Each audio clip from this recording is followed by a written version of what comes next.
जब जहांगीरपुरी में JCB machine चल रहा था, अवैध निर्माण हटाए जा रहे थे, अवैध निर्माण साफ किए जा रहे थे, उस समय एक महिला नेता बकायदा जेसीबी के सामने लेट गई कि चलाओ, चलाना है एम जेसीबी तो मेरे शरीर पर से लेके जाओ, वरना जेसीबी रोक दो।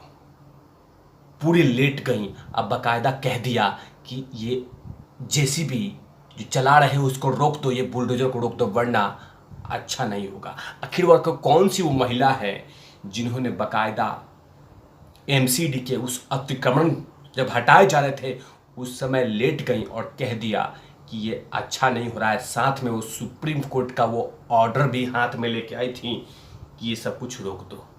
कौन थी वो लीडर? लेकिन जब पत्थरबाजी होता है उस समय वो लीडर गायब रहती हैं।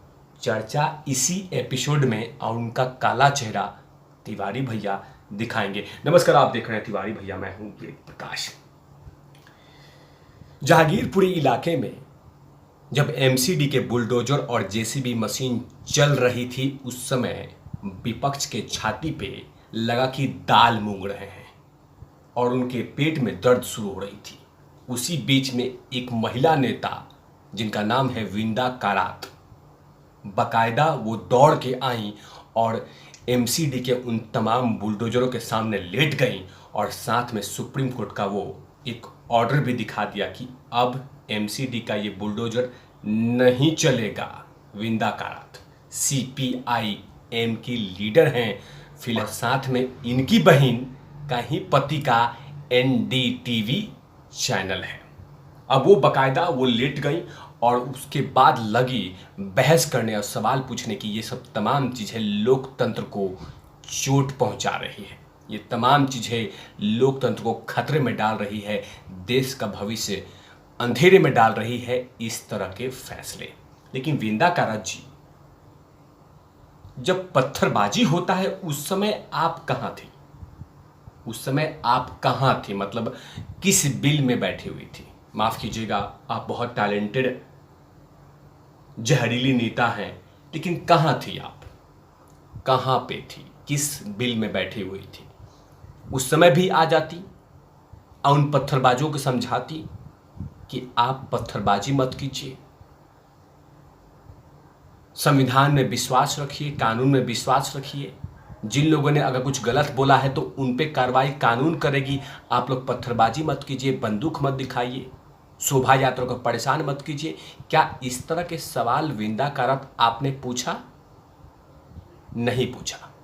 लेकिन जैसे ही उन चिलगोजों का, जैसे ही उन पत्थरबाजों पे एमसीडी की कार्रवाई हो रही थी, अवैध निर्माण पे कार्रवाई हो रही थी, उसको रोकने के लिए बकायदा लेट गई और कह दिया कि ये सब कुछ अच्छा नहीं हो रहा है और संविधान को खतरे में डाला जा रहा है। ये तमाम बातें जहांगीरपुरी इलाके में कल हुआ था।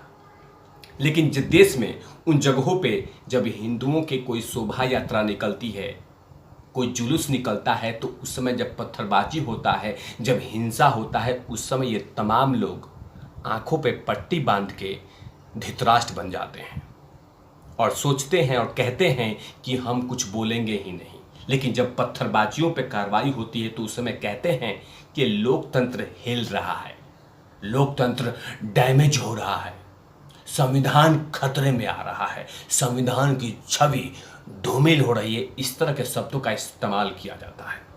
लेकिन जब हिंसा होती है उन तमाम शोभा यात्रा पे, उस समय कुछ नहीं बोलते हैं। लेकिन पत्थरबाजी पे हो जाए तो दिल पे लगता है कि चाकू चला रहा है और बकायदा कहीं से भी शक्तिमान बन के आ जाते हैं और कह देते हैं कि खबरदार, आपने इन पे कार्रवाई किया, यही तो है हमारे प्रोटीन, यही तो है हमारे वोट बैंक, यही तो है हमें जो ऑक्सीजन देते हैं, यही तो हैं जो चुनाव जिताते हैं, और इनको ही आप खत्म कर देंगे। अमित शाह, जब अमित शाह पे लगातार सवाल किए जा रहे थे कि दिल्ली में हो रही हिंसा पे आप मूकदर्शक बने हुए हैं, अमित शाह कुछ कर नहीं रहे, कार्रवाई नहीं कर रहे हैं, और जब अमित शाह की सरकार ने उन तमाम लोग को उठाना शुरू किया तो कहा जा रहा है कि एक विशेष समुदाय को टारगेट किया जा रहा है। एक विशेष समुदाय के सामानों को तोड़ा जा रहा है।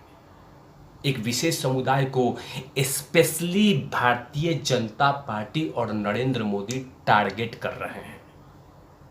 जानबूझ के ये तमाम चीजें की जा रही है।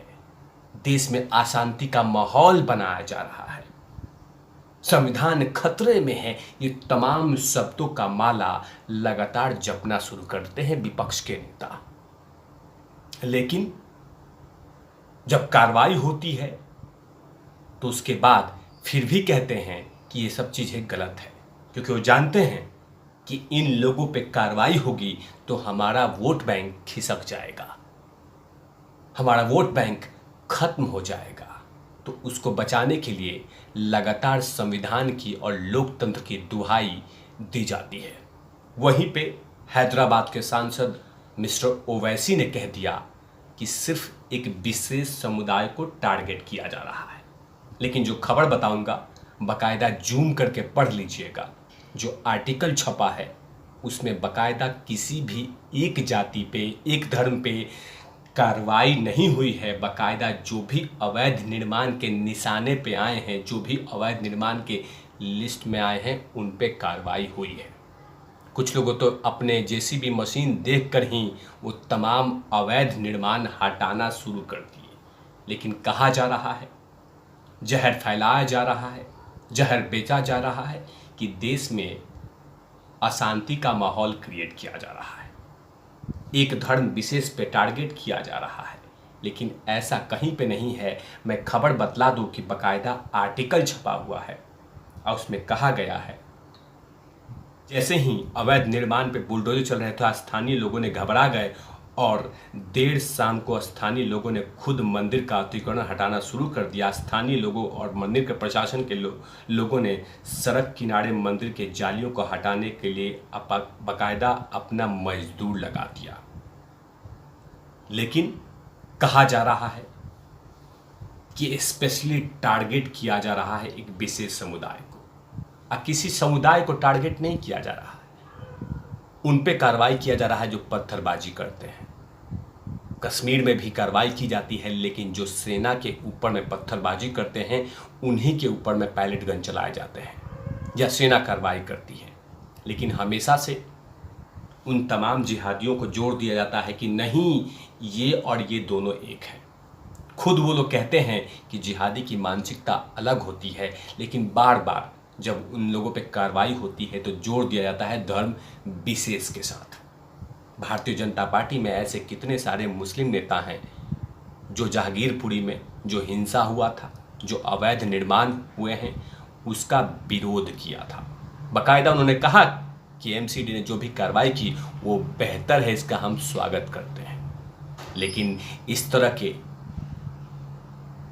चीज़ों को विपक्ष स्वीकार नहीं करेगी। विपक्ष तो कहेगी कि एक धर्म विशेष को लगातार अमित शाह टारगेट कर रहे हैं। लेकिन देश की जनता जनार्दन जानती है और भारत सरकार लगातार इस पे सफाई देती है कि हम किसी एक धर्म को टारगेट नहीं करते हैं। जो गलती करता है उसी पे टारगेट होता है।